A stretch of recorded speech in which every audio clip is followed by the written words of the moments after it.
Welcome back, everybody, to the AT&T Ice Deck and IceNetwork.com's continuing coverage of the U.S. Figure Skating Championship. Once again, I am joined by U.S. champion Michael Weiss, Olympic champion Sarah Hughes, and if one wasn't enough, we have another Olympic champion with us right now, our very special guest, 1992 Olympic champion Kristi Yamaguchi. Kristi, thank you so much for being here. Thanks for having me. But I want to take a minute now to look back at Thursday afternoon and the ladies' short program event. Kristi, who stood out to you among those ladies? Well, I think we saw kind of what we were expecting, a really strong performance from our current national champion, Ashley Wagner, so it's nice to see her start off the competition here strong. What about you, Sarah? Who are you most looking forward to tonight?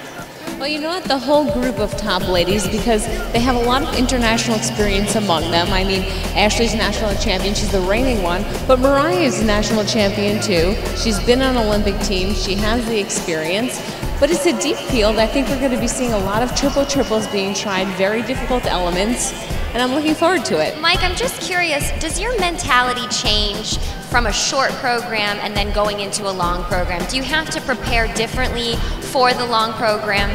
Well, I think, you know, the cliche is that you can't win it in the short program, but you can certainly lose it. And I think, in particular, somebody who's in a perfect position after the short program, in my opinion, is Agnes Sawatsky. I mean, last year she won the short program and, you know, headed into the long program with a lead and then ended up dropping to third place there. But here in the short program, nailed all of her big elements, the triple-triple combination, the triple lutz, and then made a silly mistake on the double axel, one that is not necessarily going to ruin your confidence because, you know, a double axel is not necessarily a difficult jump. So the pressure's off of her because she's not in the lead, so now she's really hungry going into the free skate. So as an athlete, from my perspective, that's where I want to be.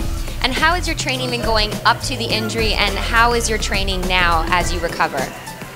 It's going great. The summer was really great for me. I was working on incorporating 2 quads into the free skate.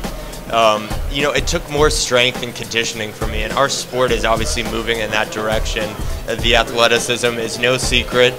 But, you know, I think that people don't necessarily recognize or associate skating with that, and they can obviously identify a snowboarder or an aerial skier as extreme and dangerous and death-defying those tricks they're doing. But we're doing 1,440 degrees of rotation, sometimes 2 and 3 times in a program, and that's something that's not necessarily identified with skating. People don't say it's so extreme, the men's free skate.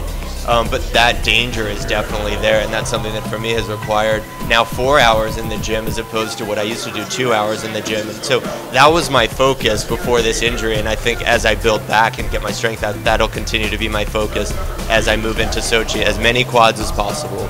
Two-time Olympic champion Evgeny Plushenko recently withdrew after the short program. He had a disappointing finish, placing 6th after the short, and he actually made a last-minute change, decided to take out the quad, flip his elements around, and he's actually credited that last-minute change to affecting him negatively and perhaps leading him to a disastrous skate. So could that last-minute choice affect these competitors here tonight? But I do think it's very interesting that even if you're taking the program and making a last-minute change and making things easier, it puts a little bit of doubt in your brain, and all of a sudden your timing's different, your speed is different, you know, everything changes a little bit, and it leads you to mistakes. You know, that's a hard thing, that consistency of that training. That's why we train, so that we get to competition and we feel confident.